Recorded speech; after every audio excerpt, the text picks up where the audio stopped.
Dr. Kim Lannon, and wow, you actually brought me in today with a finger. You actually pointed me in. Yeah. You haven't done that in a long time. Well, I'm just doing my job. Well, there we go. I don't do. Well, we've already had glitches this morning. You hadn't set me up. I don't know how this is a thing, but nonetheless, it is a thing. It's our shtick. It wouldn't be the same if every Wednesday there wasn't something I had to say, Lou.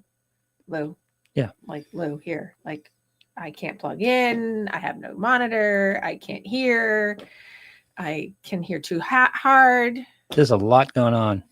In whose life? In everybody's life, but in this room in particular. It's a lot of technology.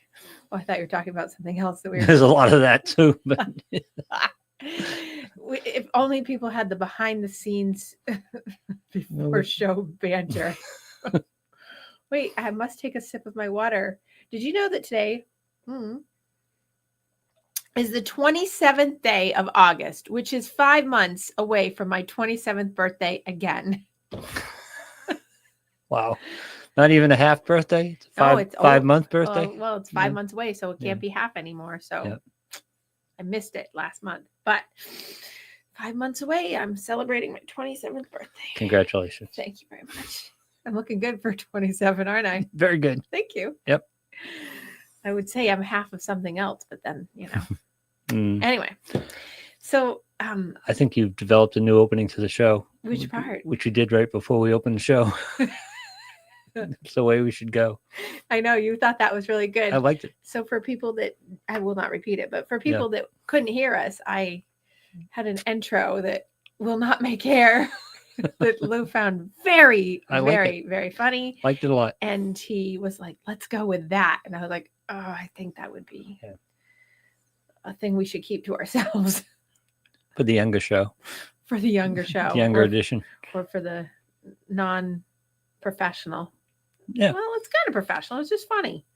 But people lack sense of humor sometimes. So you think? You think? Yeah, I do. So they take it very seriously. And sometimes we have to be able to laugh at ourselves. God forbid. Sometimes we have to laugh at other people. Well, I wouldn't be able to say that. I have to save room for emergencies. No. There we go. Oh my God, I'm going to be dying. I'm in a mood. Yep. Funny. I'm actually a little slap happy tired because my lovely 21-year-old, who I adore, just keeps me up all night. Well, not all night. It starts at like 3 o'clock on, and then at 6:30, she's like, I'm the same way. What, that you I'm keep half exhausted today. Oh, half exhausted? Yeah. I'll get my second wind. So here we are in the end of the August of you, of the year of you. And kudos to my lovely niece Grace is back at her second year of nursing school. And she started. And kudos to the big, brave, and amazingness of who I thought was going to crumble under pressure, Kate, who made it to her first year down in Rhode Island, which, by the way, I helped move in, which was way easier to move her in than I remember moving into college. I'm like, on Saturday, first of all, it was beautiful out. Second of all, it was next to the beach because she's going to school next to the ocean. Nice. Which I didn't get to do that. And third of all, God, I remember being like hellacious. And this was like got it done, and we were out. I know, and it's half a room, but it still seems like a lot to move. Oh, it was, but she had me organizing, and it was like I banged it out. It was good. I had that bed made faster than she could turn, and then bags were back in the car, and we were like, see ya. That would be the last time that bed is made until Christmas break. No, I saw a picture of it this morning, and it was made. No, nice. No, because I require things. I'm that auntie. Good for you. I require things. We don't start our day without the bed being made. Expectations. Did you not know this? We must have a good day by starting a Miss Hospital Corners. So, Hospital Corners. Yes, Miss Hospital Corners. We have to make sure everything is made and put away. Her room looked beautiful this morning. So I don't know if it'll remain that way, but she's been doing it for 5 days, so we're on a roll. Yep. So, and then kudos to the next person starting orientation, starting tomorrow, maybe. Yes, tomorrow is Cameron. So I have lots of people flying the coop. Nice. I know, right? It's so weird. They're all leaving the nest. They all like have, it. yeah, and they're all over the place. So it's like, they're all being like, when are you visiting? We just got there. I just left you. Where's Cameron going? Cameron's close by. Okay. So I can visit him around the corner at his house. Okay. First year he's staying at home. All right. But he's starting. So, and he's also going into nursing. He's doing nurse practitioner as well as my other niece. Grace. God's work. Yes. So, and they're both spectacular. So, and Kate is not doing medical. She's doing journalism and that's a mistake. In international media. And no, it's actually going to be good for her because she's got quite a little niche that I can tell you about sometime off air. But It's pretty cool. Yep. It's actually really good. She's done some writing for me for some important writing that you and I have talked about, and it's really good. Nice. She's superstar. But anyway, so it's so weird because everybody's going back to school, which you know what that means for me? That means in my practice, every single scheduling point moves. So everybody that was during the day is now at night, and everybody that wants nighttime wants daytime, and everyone wants the morning, wants the middle. So my whole entire schedule now for the month of September and October goes 52 pickup. Yeah. I don't know how I'm going to have room for any emergencies. You'll find a way. How do you know that? Like, I might not be capable. Well, you are a woman. Oh, yes, you said it. I am a woman. I don't know. God, that was so good.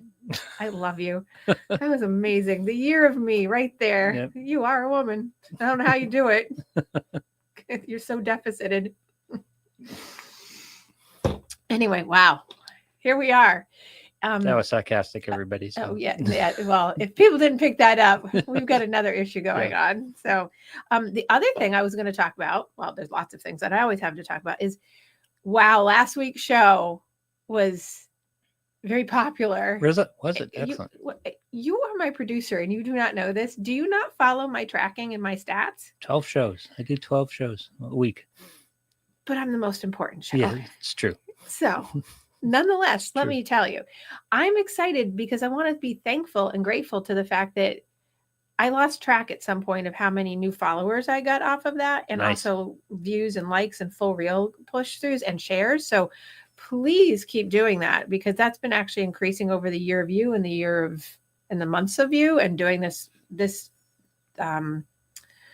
follow through. So I'm going to have to start planning for my next year already, because all I have is 4 months left in this one to be able to do September through December for the year of you and the months of you. Mm-hmm. So it probably will be a shoot off of that, but I just appreciate the fact that people really enjoyed last week and are excited about this week being, we're talking about the psychology of the characters and how they apply to your life of the Wizard of Oz. And then, of course, when I told people that, and then they called me, I literally didn't even make it out of the building last week in the studio when people were texting me being like, I have to go watch Winnie the Pooh.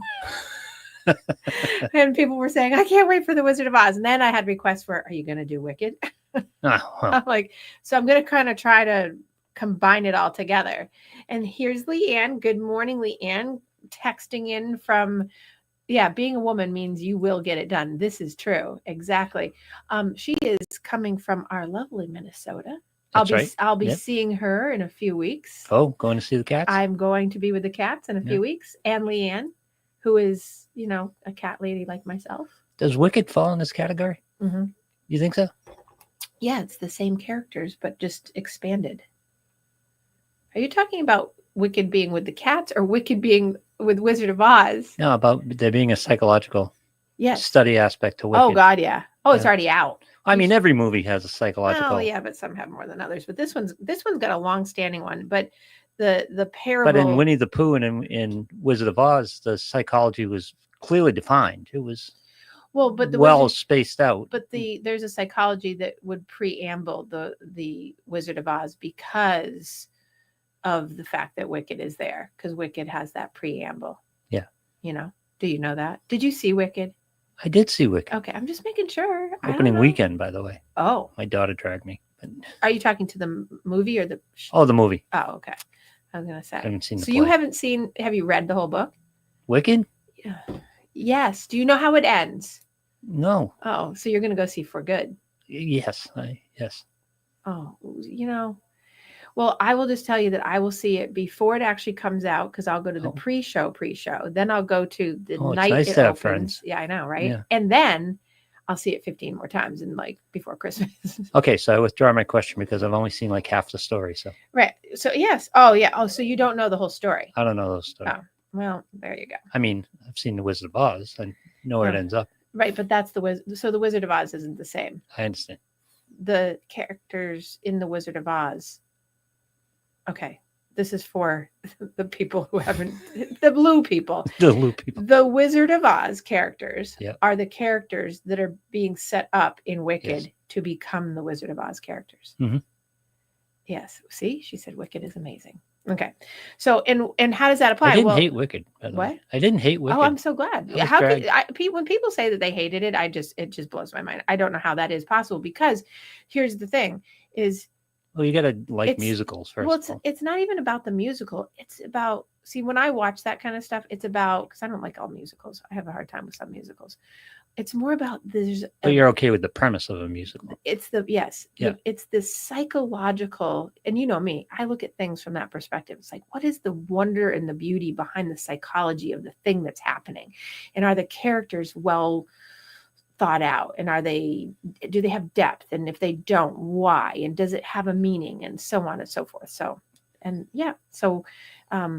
and when I teach, as you know, I use these characters to describe things because sometimes it's easier to apply and get it with the more of the parable of the story or more of the metaphor, the symbolism and things like that. It also speaks to clients better sometimes when they can understand it. So you watch movies like a psychologist. Some, not all, but some.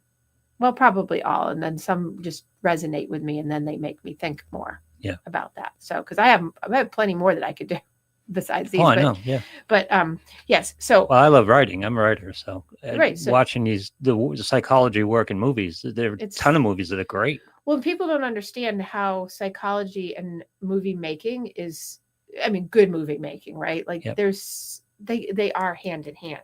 Yeah. So it's like you need to have a psychologist on board essentially or have that depth of knowledge in your own psychology mind when you're writing, or if you're a director and writer, like I talked about last week. So, but anyway, nonetheless, let's get it on so that I can start talking about it and people can start asking questions and whatever. Yes. So there's long held, this is very similar to A.A. Milne's thing. By the way, well, I'm going to digress for a second. Questions came up about, do you think, again, A.A. Milne meant to write it?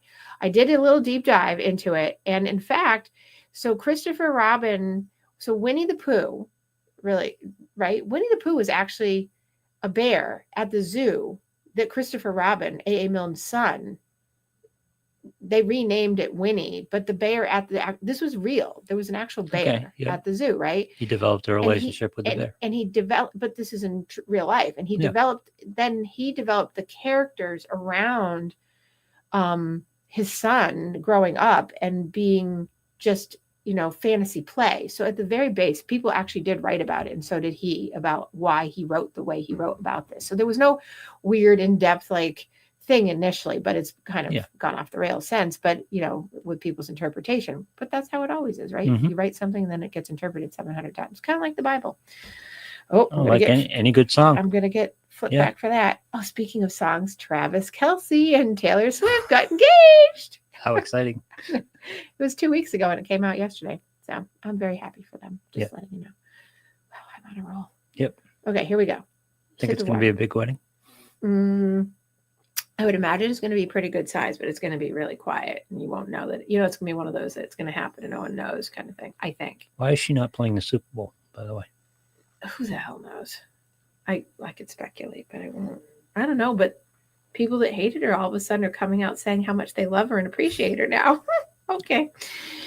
Oh, God. Anyway, here we go. Spend your hate on Taylor Swift? Well, hey, I'm not the one that spent my hate on Taylor Swift. Somebody else did, but they did a roundabout yesterday. Yep. Anyway, okay. So there's lots of long-held interpretations. Let's get back to Wizard of Oz, of the Wizard of Oz, and you can read tons of stuff about it. But I have a very specific way of how I see the characters and I apply them. So you can agree, you can disagree, you can go. It doesn't matter. It's just a matter of here's how I see it from a psychological and mental state, right?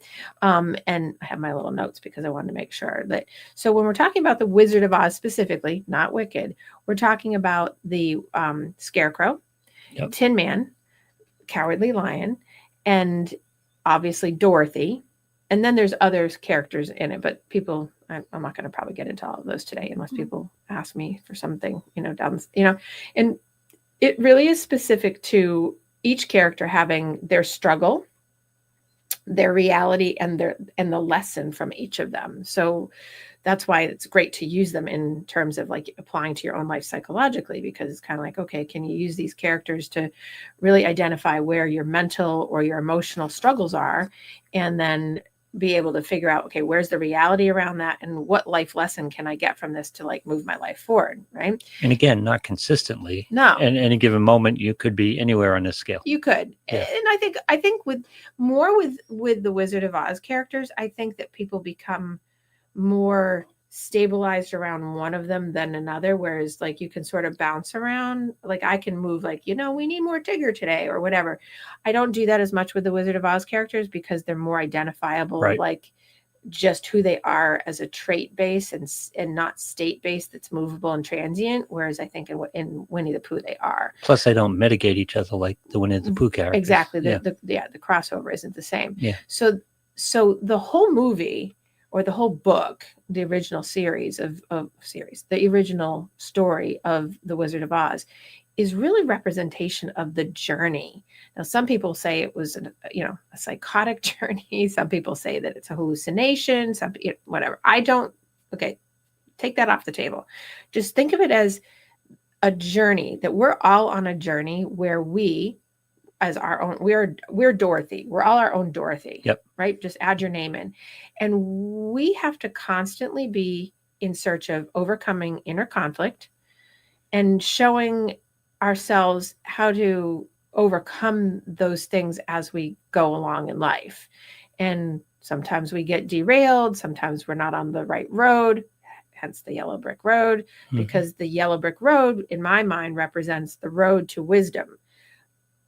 But I'm going to talk about that because you're going to hopefully like this, because it's about people seeking external validation and wisdom when we find out that really in the Wizard of Oz, what do we learn? The wisdom isn't from the wizard. No. It's not from the wizard. It's the wizard is a fraud.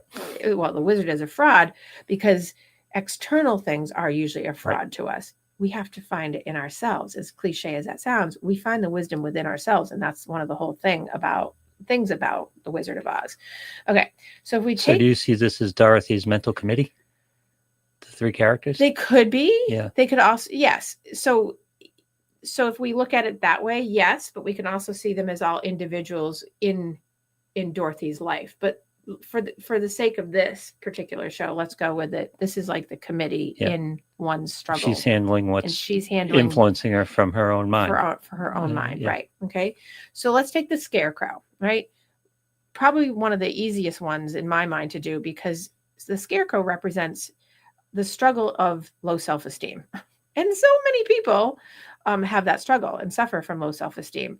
And, people come from the belief that they are less than, they're not intelligent, they're foolish, they're insecure because they don't have maybe as he would say, they don't have the brain. They don't have they're just not good enough, essentially. Yeah. So here's the whole concept in the social structure. I don't know what I'm doing. I don't know what I'm doing. I have no idea how to, get past my flaws. They're inherent to me. And the only thing that can fix me truly is something external. And what does the Scarecrow do? He's seeking the external validation of an authority figure, the wizard. So that's in real life, people seeking out,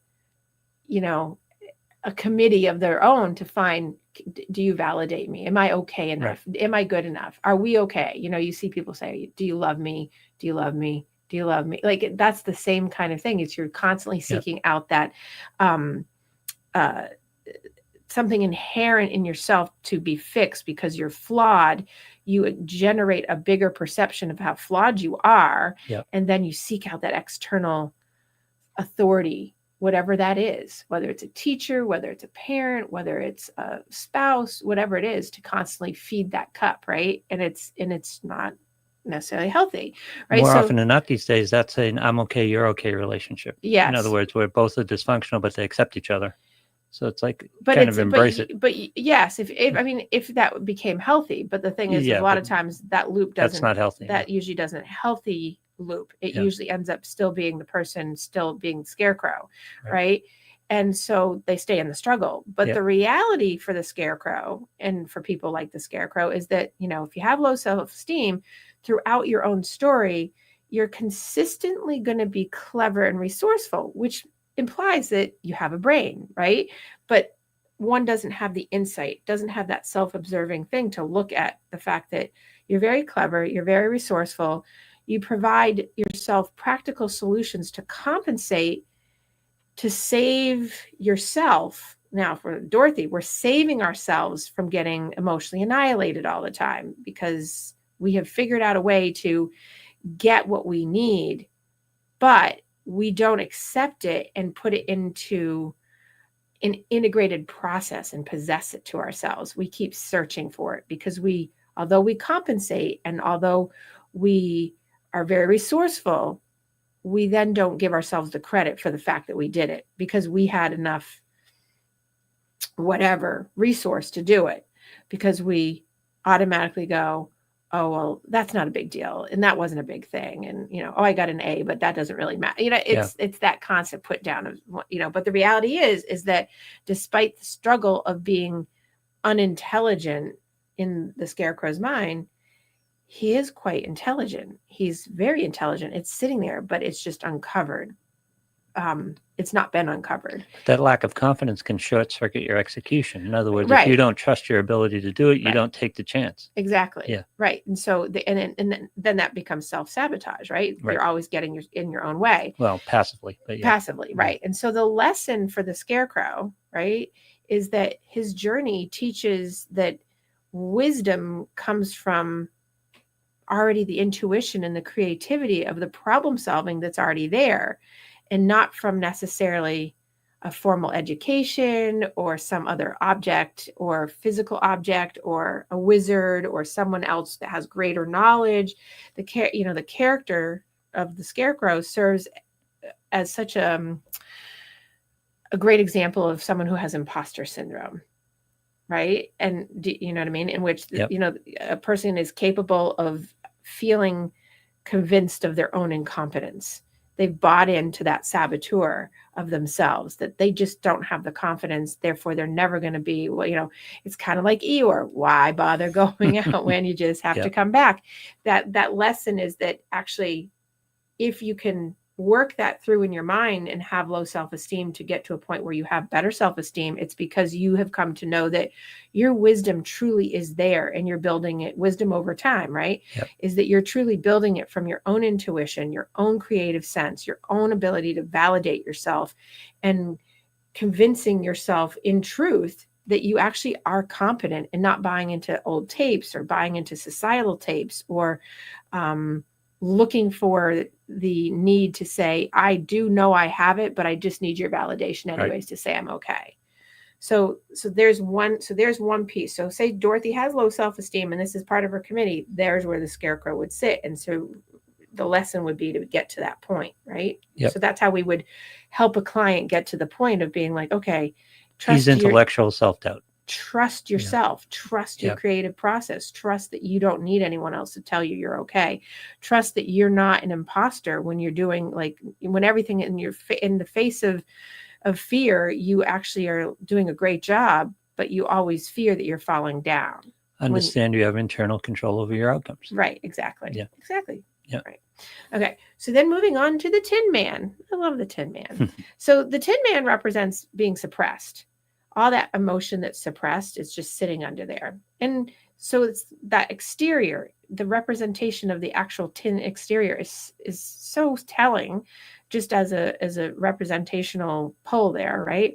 But it's the struggle for the Tin Man is that he represents that very restricted emotional experience and being able to express it in a way that would make him vulnerable, right, because he has that fear of being vulnerable. Now, if you don't remember the story, you'll have to go back and watch or listen or read, but he always felt that he couldn't be vulnerable, right? So he believes he's incomplete without a heart because he doesn't feel his heart is full. He doesn't believe his, in psychology, I would say it's like that core belief, right? It's that core, your inner seat of your soul, your inner seat of your heart isn't complete because you must be, you're in that perfectionist mode. You can't do anything wrong. You go into an emotional numbness and lack, and for lack of compassion from others and for self, you'll go into a place where you like retreat and isolate yourself out because you're afraid of getting rejected. You're afraid of being, ostracized. You're afraid. So you become exteriorly tin, right? Yep. I mean, it's such a great metaphor, like beautifully written. I don't know. I just get excited about this stuff. You can tell, right? Yep. But does that register for you? Yes. Oh, good. Well, you're just kind of going along today. I don't know. I'm listening. Okay. So the reality, so we go from, here's the struggle. So the reality is that the Tin Man is in fact now the antithesis of what he thinks he is. He's actually the kindest, most loving, most sentimental, most empathy-based companions in Dorothy's mind or in Dorothy's journey, right? He really, he has joy. He has tears. If you remember, if you remember the movie, right? He protects his friends. So if you think of all the parts and, if you think of internal family systems work and you think of all the parts that you have, he's the protector of all the parts in you because he's the one that's like, he knows how to be through the journey because he's protecting the vulnerabilities. He's protecting you through all those things. And so what it suggests is that he's not missing a heart. He's not missing feelings. He's more just stuck or he's frozen. So when I teach in class about, the polyvagal nerve, so I'm going to do a little digress here. The polyvagal nerve is what regulates it's a nerve in our neck that regulates our brain to our stomach with serotonin, and it connects to our endocrine and our autonomic and our different systems in our body that regulate us emotionally and to feel. Very short version of that because it's a very poor, that was a very poorly shortened version of what it is. But nonetheless, when we think of that, we are in fight or flight a lot of time in society, right? And when we're in fight or flight, I call that the middle floor of the house. So if you can think of your body as a middle floor, as a house, you have the basement. The basement is kind of like where you have your she cave or your man cave, and it's comfortable and you're your best, like calmest self. And that's where you want to be. Like no anxiety, no worries, no stress, whatever. You're vulnerable. It's okay. You can be that because you can be your full self. But most of us sit in the middle of the house on the first floor. We're in the middle, like fight and flight. It's there. We're on alert. Sometimes we're not, but we really want to get to that basement to just be chill. Right. But with the Tin Man, what happens with that Tin Man mentality is it can put us up into the attic. The attic, there's nowhere else to go. The attic is the stuck spot. It's the frozen spot. It's where the numbness is. It's where you feel the tap out, right? Because the fight and the flight has gotten so bad that you're just numb. Yeah. And so for the Tin Man, that lack of his belief in himself that he has a heart, that he has all the things that he does show, but he doesn't yet identify. It's like when it's like the attic is like the representation of the rusted out joints when he gets like stuck, right? Yeah. He gets stuck. And then because one could say past traumas get you stuck, right? They put you up into the attic. They get you numb when you overthink them or you have them subconsciously there. They'll fight or flight you right into those moments of, I can't do it. I can't feel this. I'm totally checked out. I'm tapped out.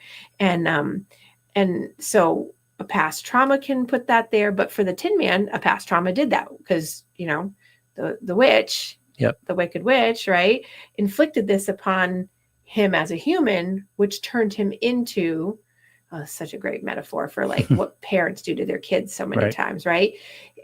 The trauma of emotional,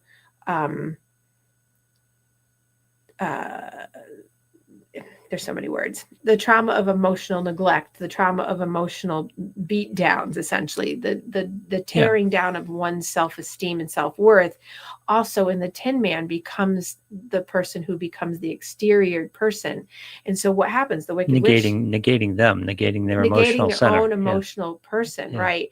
And then it brings the reality of that his once human self that had the capacity to have all the emotions, although they are there, he now believes they are not. He believes what he's been told, that he's no longer, he doesn't have a heart. He's selfish. He's mean. He's nasty. He's whatever the child has been told, the traumas become the exterior. They're the bravado that saves the person from being hurt over and over again. So what's the lesson, right? The lesson is that his story shows that being human really involves being able to have happiness sit with pain, that the two can exist at the same time, that you can have stress and strain on the attic and the middle floor, and yet you can still have happiness and not have to go into the attic and get stuck. You don't have to have your joy. You don't have to become paralyzed, which is the representation of the attic with the polyvagal nerve. When you get overly dysregulated with your emotions, you go up into the attic and now you can't function in the same way because you're in pain. And when people are in that much pain, it's like addiction. People who are in severe pain and addiction believe that they can't get out of the attic. They believe they can't go anywhere because they're paralyzed. And therefore that negates the ability to be happy. But the lesson is that you can, two things can exist at the same time and still be okay. You can have both. Fight or flight, the middle floor is proactive fear, and the attic is paralyzed fear.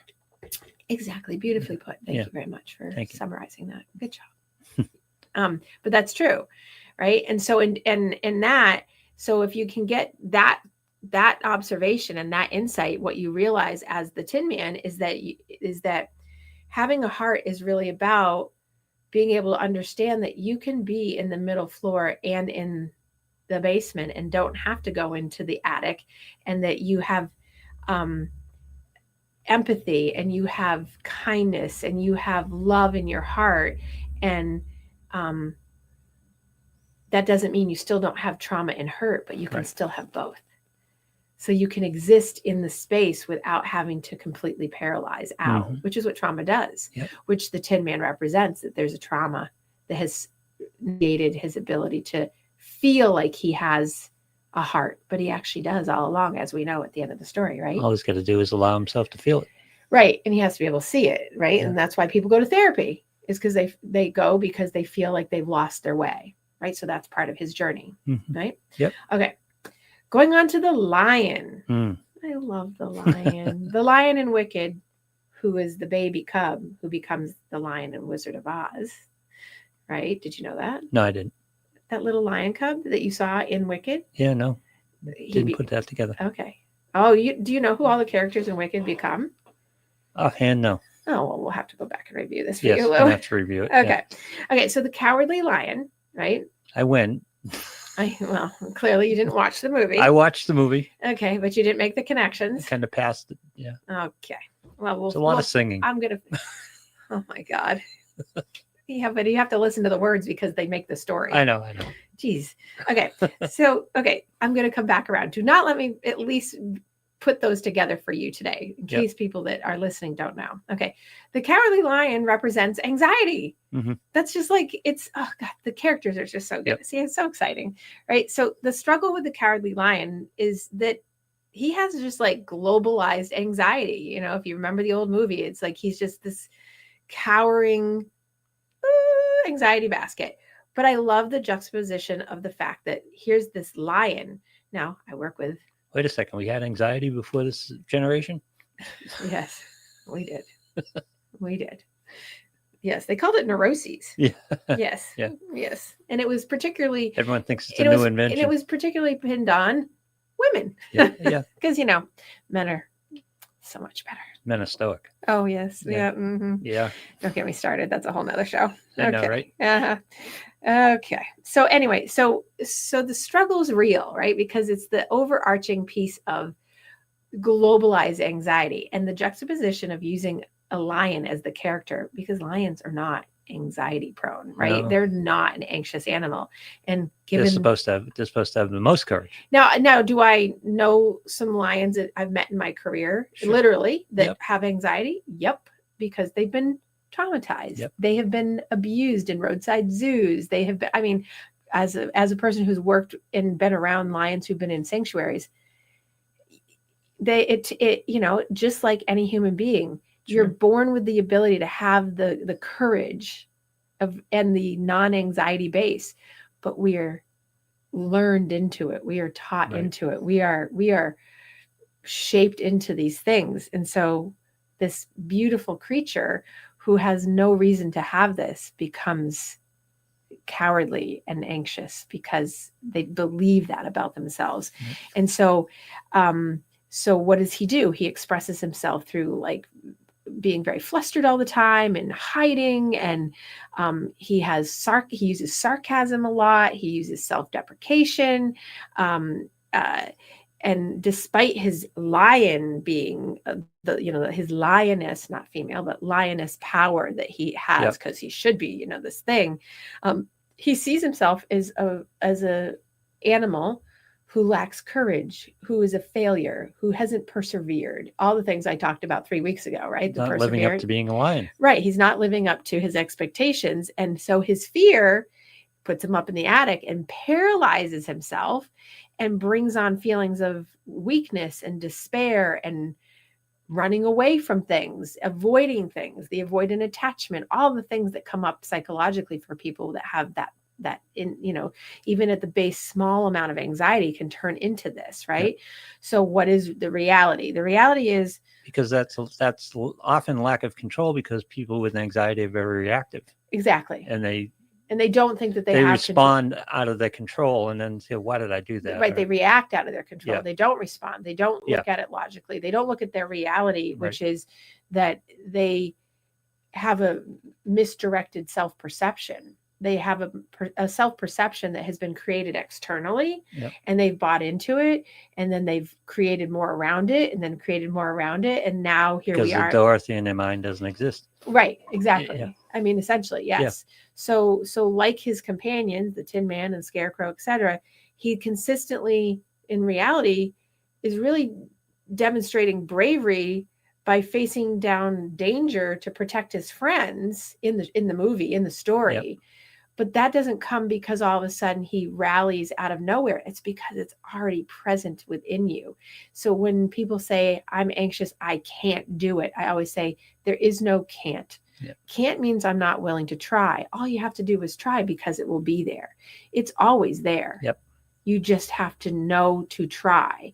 But people get into that place where the reality is like, well, my self-perception, my thought of who I am is not the same as what I really look like. So that gets in their way. So what's you think the can't is incapable, but what it is it's self-sabotage. It's you stopping yourself. I can't so I learned very early on. We used to have signs all over my gymnastics academies. There is no can't. I can't is not, and there is no try. We either do or we don't. Yeah. Whether it's great. Yoda. What? Thank you, Yoda. Yes, right. Well, exactly. There, but that was in like that time that came out even before. I mean, there was no can't and there was no try. It's, if you say you can't, means you're not willing to try, and if you're trying, you're really not doing. So there's no can't, and we only do. Yep. Try or try not. We do. Yoda. Mm-hmm. I love Yoda. That's a whole nother. That's a whole nother series that I could do. Same stuff going on, right? So what is the lesson for Lion? The lesson for Lion is that his journey is really the powerful definition of what we all try to do. Is how do we be courageous every day? I just told my niece this morning, go be brave, because she was having a little moment this morning. I said, go be brave, go be brave, and she did, and then she was all excited.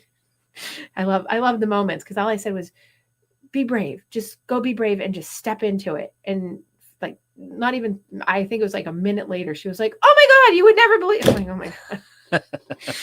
I'm so glad that we had that conversation.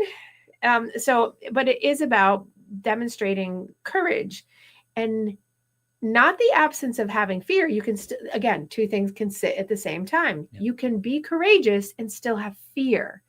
Both things. Courage doesn't happen without fear. Right. And so so just because you have fear, you can't let it paralyze you, because you have to use this is the whole thing I've used for years with my clients. You have to function despite your dysfunction. You must persevere despite your fear of failure, because it has to exist together. True bravery, true courageousness comes from an inner space of an inner quality that can be found only by facing it head on. People don't learn to have courage and fear go away unless they actually do. So I just had this conversation with a couple clients yesterday, talking about them saying to me, in a variety of ways, it's always, I'll do it when I feel better. No. And that's always I say, no. Yep. We don't do that. And they're like, oh, that's right. We do. And then we feel better. Right. That's why you feel better. We feel better because we do. You fake it till you make it. Right. You could wait for it to happen forever. You're going to be waiting. Well, tomorrow it will be better. How is it going to be better? What are you doing? And I get a lot of people, both in client world and personal life, they'll be like, well, I'll do it and I'll make it better tomorrow. And my question is always how? And I get consistently, I don't know. Because you have to do. And they're like, well, what am I going to do? Like, right. So we have to really break it down to that, because that's really the lesson, is that you have to go in to face the challenges that you've got going on in your head, and then head it off at the pass and just do. Yep. Nike commercial. Just do it. See how it lands. 99.999% of the time, it's going to land fine. Stack a win. Exactly. But people are afraid of that. Yeah. And so that's what Lion was afraid of, right? Well, again, people get to the point where they have to fix the whole thing immediately. Exactly. And that's not the way anything works. Right. Exactly. Take a step, stack a win, right. Keep going. It's that all or nothing thing. Yeah. Right. So. Well, then they get overwhelmed because they're looking at the big solution. Instead of like the small little things to get to the big solution, because they don't count. It's like, well, that's no big deal. But you did it, and you can't do that without this. Right. Okay, let's talk a little bit about the wizard. Hopefully I'm not going too fast. I just want to get it all in. Fine. Okay. The wizard. I love this. This is better than I thought. Oh, wow. Have no faith. No, you've given depth to this concept that I already had. Oh, okay. I was like, wow, this is better than I thought. Lou, you and I are going to have a conversation. No. It's not what I didn't mean it that way. You took it. Well, I did take it that way, so I won't say it. Okay. Have a little courage, Lion. Well, I really do. Yeah. I really don't need your validation, but thank you. I'm good. You kind of felt hurt there. I wasn't butthurt. I was complimenting you. I really wasn't. I wasn't really butthurt. I was being more sarcastic and facetious, but I can't do that with you. Okay. So the wizard. We're off to meet the wizard, the Wizard of Oz. Yep. Because we don't need to meet the wizard. But anyway. So the wizard's character is really a commentary on how people look for external solutions. And how often, I've been doing this show since 2019-ish, whatever. Wow. Yeah. I don't know. You're my producer. You should know these things. I'm where my feet are. I'm living in the moment. Oh my God. It's been a long time. I've been here for a long time. Yeah. We started in February of either 2019 or 2020. Wow. Yeah. Yeah. And we've missed one show? Maybe. I think one show, because I was on vacation. I finally said I can't do it. And I tried, right? I think we missed, and maybe one for you because you were sick or something, right? Yes. Okay. So you got me sidetracked. I'm talking about the wizard. Sorry. Okay. So we're talking about the external solutions. And how many times have you said it? And I've said it, is like, everyone looks for those externals instead of looking inward. Yep. Right. So the wizard's character is really a commentary on how people look externally. They go on their journey looking constantly, here's the yellow brick road, and it's going to lead us to someone that's going to give us the answer. Someone's going to validate us. Someone that's going to really fix our internal problems. Now, people at the end of the yellow brick road, any yellow brick road, a therapist, a life coach, a personal trainer, a friend, every single person at the yellow brick road or on the yellow brick road end, if it's the end or somewhere along the way, can help in the process of helping you. But where it ends up being is that the wizard really isn't going to be your solution, because the solution's always within you. Oh, the cliche-ness of the whole thing, right? Right. And I love this part of it, is like, especially if you've seen Wicked too, because it's so recent, all the smoke and mirrors and the voice and the bravado of, what do you want? How can I help you? You know, and the image of being all knowing, that omnipotence and all the stuff that people think is out there, which, I mean, yeah, there's people out there that can give you externally a lot of good stuff. Like right now, I may be helping somebody by giving them something that they didn't know or something they didn't have. But at the end of the day, it's really still helping you get to your inner self, not me, but you getting to your inner self and drawing from what is right now. Here's the interesting thing about how I relate it in my practice. The Wizard of Oz represents the medical model in society today. Okay. Right? Yeah. We seek out pills and drugs and quick fixes to make our internal journey better, quicker, faster. Mm-hmm. But what is it? They're Band-Aids. I know that people are going to be like, but I like my Band-Aids. Well, but the medical model is about being in disability, not being in functionality. Yeah. It's treating the problem, not getting underneath to get to the problem, fix the problem underneath, and then we don't have to then treat it with something else, right? It's assuming, the wizard's journey is assuming that we have a problem, we are broken, we need to be fixed. Right. When in fact, I have clients say to me, like, I'm so broken. I'm just like, no, we're not. We are not broken. We are not broken. And I see that a lot. Yeah. I hear that a lot. People will say, I need to be fixed or I need to be broken. I'm like, there's nothing to fix. We just have to recalibrate. That's how I say it. I say we have to recalibrate and nothing's broken. But if you feel that way, that's a misperception, because that's leading you down this path that you're looking for some authority over you to tell you that you're okay, or that you're going to be okay by doing these things. Now, that's not to say that medicine isn't helpful, but I think really so beautifully that wizard, with all the smoke and mirrors and all the big bravado, it really is that medical model out there being like, just do this, just take this, you'll get home, you'll do fine, right? Instead of it being like, look inward, what can you do? Which is where I come into my practice, which is, well, let's go holistic. Why don't you exercise? Let's change your diet. Let's look at your sleeping pattern. Who are you hanging out with? How are you time managing? What is your good stuff in your day? What is your bad stuff? And totally different than what the wizard would represent, right? Right. And so what is the revelation in actually knowing what the wizard is in the Wizard of Oz? And here's the internal family systems work, it's the unmasking. It's putting the personal social persona off and saying, wait a second, the cure, the fix, right? For all these characters' flaws, for every, the courage, the lack of heart, the lack of brain, the lack of direction for Dorothy, who I haven't gotten to yet, right? Is not for someone else to give you, because your empowerment is already there. Right. I can't get it from you. You can make me feel better from time to time, but I can't get internally the exact thing I need without doing it myself.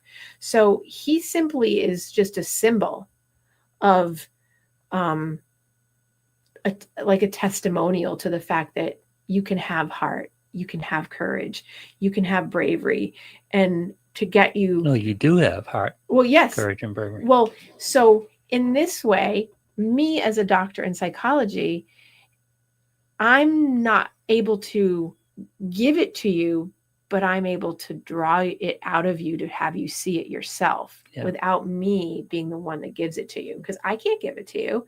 And people often will look to me and doctors or whoever's helping them to give it to them. But that's the revelation in the wizard. And you see that, the wizard himself in the Wizard of Oz realizes that he can only give direction. He can't fix a problem, right? What does he say to Dorothy? All you have to do is click your own shoes together, your ruby slippers, and say, I just want to go home, or whatever it is that she says, right? I'm I can probably quote Wicked better right now because I've seen it so many times. I haven't seen Wizard of Oz in a while, but there's no place like home. That's what he says. He says, just think, there's no place like home. And all of a sudden she's back at home, right? Because her perception snaps back in. Now he didn't do that. All he did was allowed them to recognize their own inherent worth, that they had their own empowerment to be able to grab onto the things they already had that had just bypassed them. That's the key. So many people are so comfortable with external fixes, and that just victimization, external causes for their problems, when you just have to understand that you have amazing control over your own outcomes. Yes. And I think so that's such a beautiful piece of what the end of the movie, the end of that story always represents is, in your own lifelong journey along those paths I always talk about, there's roads that you take. They can both be yellow brick roads. One's going to be harder than the other, but they're both going to be hard. And at the end of the day, you're going to be the one that finds internally how to do it. No one can tell you how to do it. We can guide you. We can give you advice, but that doesn't mean, and we can give you course correction. We can give you alternative perceptions. But if you're not willing to open up and see that, you're going to be consider yourself constantly looking for a wizard that's not there. Yeah. The wizard is just not there. The whole movie is about Dorothy trying to find the most powerful person in her life, and she was the most powerful person in her life. Oh, you were so good. Yeah. Yes. Well, so that's to the point of the importance of self-acceptance, right? That's your point. Self-empowerment. It's the ultimate message in the story is that your true healing does not come from external forces. It does not come from external people. It comes from within. And Dorothy and her friends and the qualities that they want and they desire are already inherently in them. And they just have to do the journey to get to recognize it. Neil Young, Oz never gave nothing to the Tin Man that he didn't already have. Exactly. Yeah. So beautiful. Yeah. Isn't that beautiful? Just slip that line in there. I know, and it was perfect. It was like we had rehearsed it and we didn't. No, I mean Neil just slipped that. But you just I know, but it's true. Don't you think it's true? It's absolutely true. Right. So I think it's fabulous. So okay, because we do have a little bit of time, so I want to just pull this together for you. Okay. A little bit. So Wicked. Yeah. What's the second half of it? I'm not going to tell you the end of it. No. Well, so we know where it ends up. Oh God. Okay. So, well, we do, but you don't. I do. I've seen The Wizard of Oz. I know. Yeah, I know. But okay. But I said the little lion in Wicked was going to become the lion, and you didn't know that. Yeah. I saw Wicked once. Whenever it came out. But come on, make the leap. Come on, make the leap. I know, I should have. Make the leap. Seems obvious, doesn't it? Oh God! I don't even remember the lion in Wicked. There was a cub in Wicked. Oh my God! Yes, they bring it into the class, and when Glinda makes them all go to sleep so they can protect the lion from being showcased and being kept in the cage, and then they get in the bike and they ride off in Fiero, and do you know who Fiero is going to become? No. The Scarecrow. Is he? Yes. Okay. If you listen to her in the movie, which you clearly didn't, they talk about him several times as, oh, he's thinking. And then Glinda says, yes, I hear he's doing that. He's thinking, right? Because he lacks the brain, right? Come on now. Yeah. Come on. I got to go watch it. You're like so missing out on all these important things. So much singing. There's so much singing. I got distracted. There's so much singing. Well, the singing had really good, important words to lead you to know who the characters were and are and are going to become in The Wizard of Oz. I know, but they sang them. Oh, you're killing me. But they sang them. There was so much singing. Oh, my God. I'm probably going to have to do a little bit on Wicked at some point. Maybe I'll do it next week because Wicked's coming out in 2 months. 2 months. So I might as well I'll have to rewatch Wicked so I can watch. What's the second half called? For Good. For Good. For Good? For Good. Yeah. You don't know the song? No. Because I Knew You. I'll get plenty of singing. Because I Knew You? The song is called For Good, but it's... Yeah, I could start. I was about to start singing it, but I won't. Right. Okay. So Fiero is going to be Scarecrow. I'm just telling you. Okay. I just want you to know. I won't go into it yet because I can do all the characters, but you got Elphaba, who is the Wicked Witch, but she's really not. One would wonder, is Glinda the Wicked Witch? Because she's the good witch. But is she really? And is Elphaba really a bad witch? Or is she really the good witch because she has social justice? Oh, I have so many things to say. Oh. So I'm probably going to do a spoiler alert for you next week because I think I have to do this because now I feel compelled to. Again, we've all seen The Wizard of Oz. I know that, but yeah. But there is something to be said for how, because this is the precursor to how that becomes them. It shows how these people, how all these characters became flawed on their journey. Well, Glinda is Glinda. It can't be any. Glinda has issues. Oh, Glinda has issues. So does Elphaba. Yeah. I love them both. Elphaba has to be. Well, she's the evil witch. Is she though? See, thought that's where they were going. Well, if you knew the story, I guess. Just as an aside, what are the legal ramifications of this? What do you mean? Can you just go write a prequel to another book and make money off it? Well, it's the same writer that did that. Oh, it's the guy who wrote Wizard of Oz? Oh, no, the guy who wrote Wizard of Oz is separate. But the guy who wrote Wicked can write whatever he wants. And he's written another book that goes along with Wicked. Just came out recently. Yeah. Yeah. There's got to be some legal issues there. Alexandra Gale says, I've never seen either, but I don't think I need to after this podcast. No, because we're not singing. You have to go see the singing. Well, I'm not sure how to take what Alexandra just said, if that was a good thing or a bad thing, that either she's fully educated or that she never wants to see it again because I think she's just not interested in seeing Wicked. Oh, well, it's all good. But it is entertaining to the fact that the whole point is when you're in therapy, and a lot of times people have a hard time relating to what you're talking about or getting it. If they have relatable things that because I have a litany of examples that I use, like metaphors and symbols and all that stuff, visuals and so on.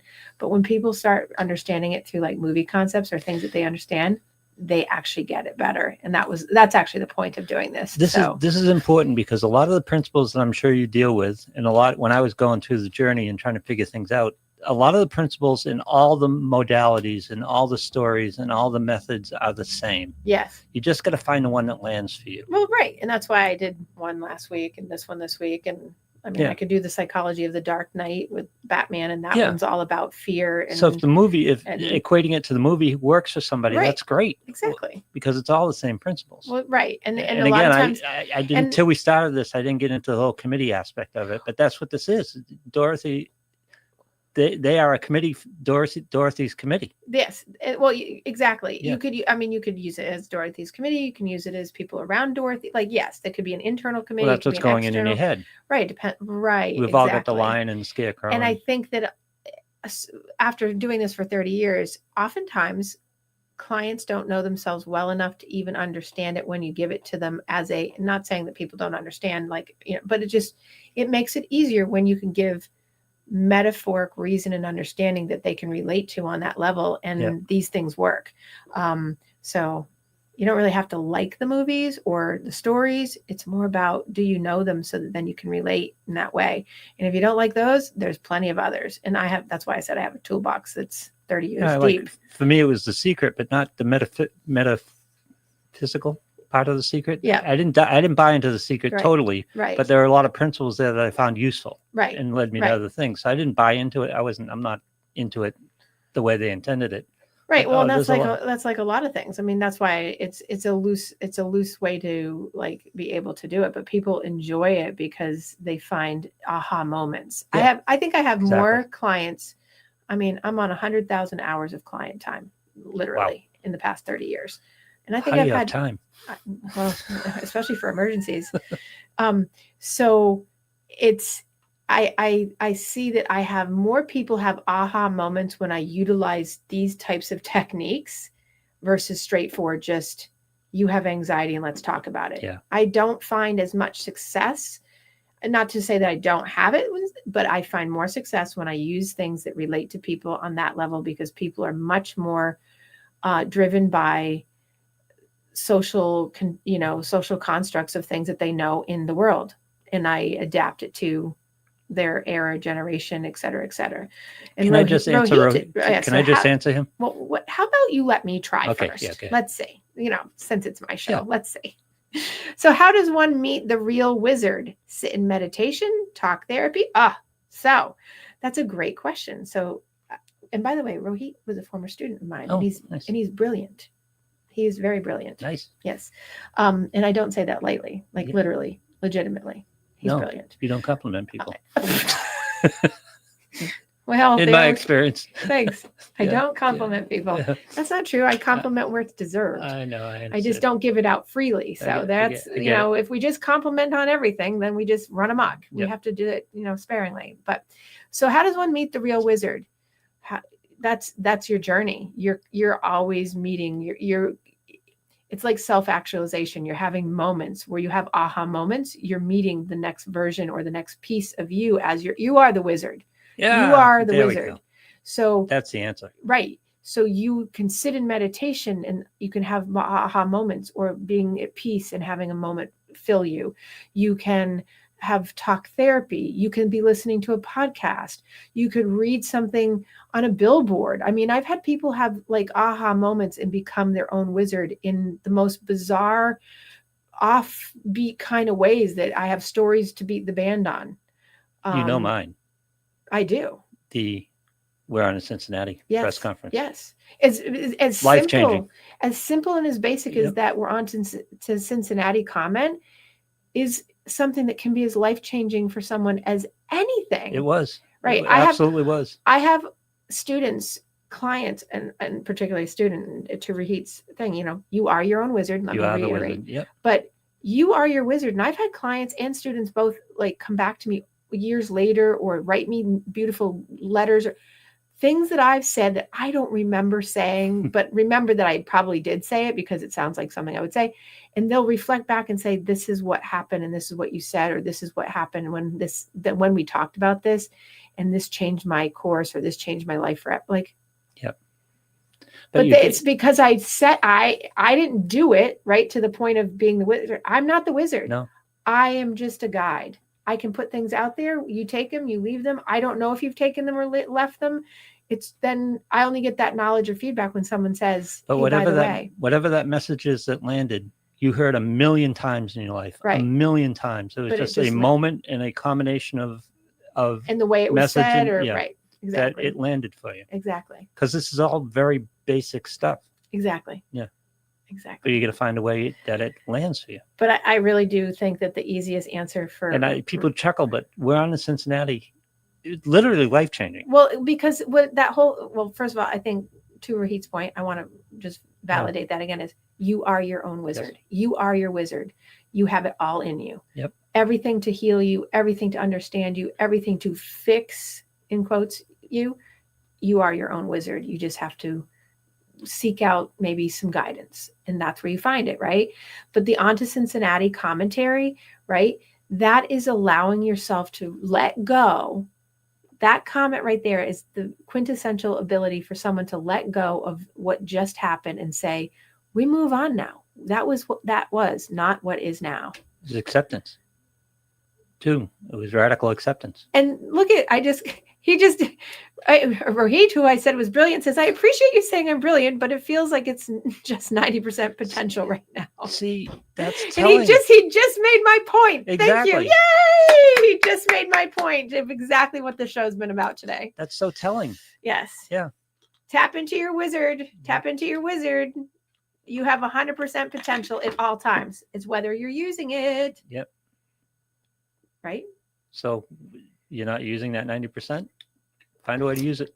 Well, he says he feels like it's at 90% right now of potential, but he has 100% potential. We all have 100% potential at all times.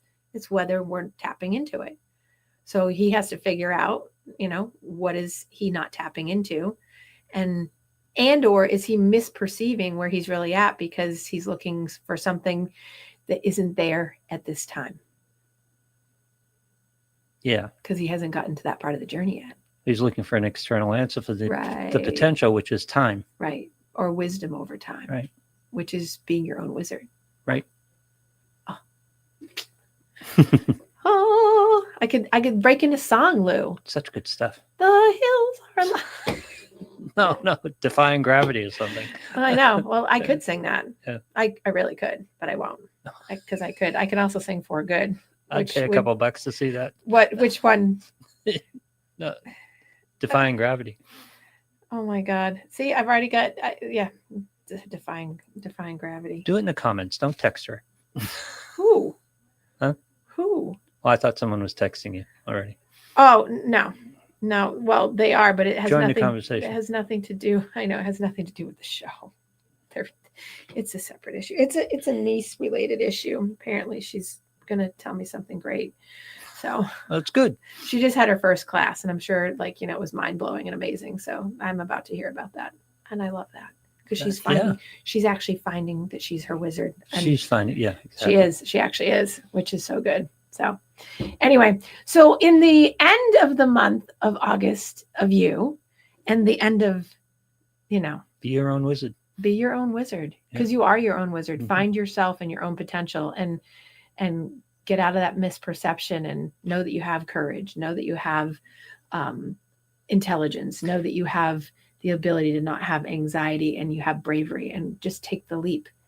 And don't be discouraged, because this isn't linear. You have good days and you have bad days. Well, it's not even that. It's good moments and bad moments. Both can exist at the same time in the same day. Just because your morning starts off bad doesn't mean the whole day has to go to shit. Yep. Hey, just saying. Yep. In my head, I just had the beginning of the show before we went on air, and I almost said it out loud. I will not do that, though. Let's go. No, I like it. I know you do.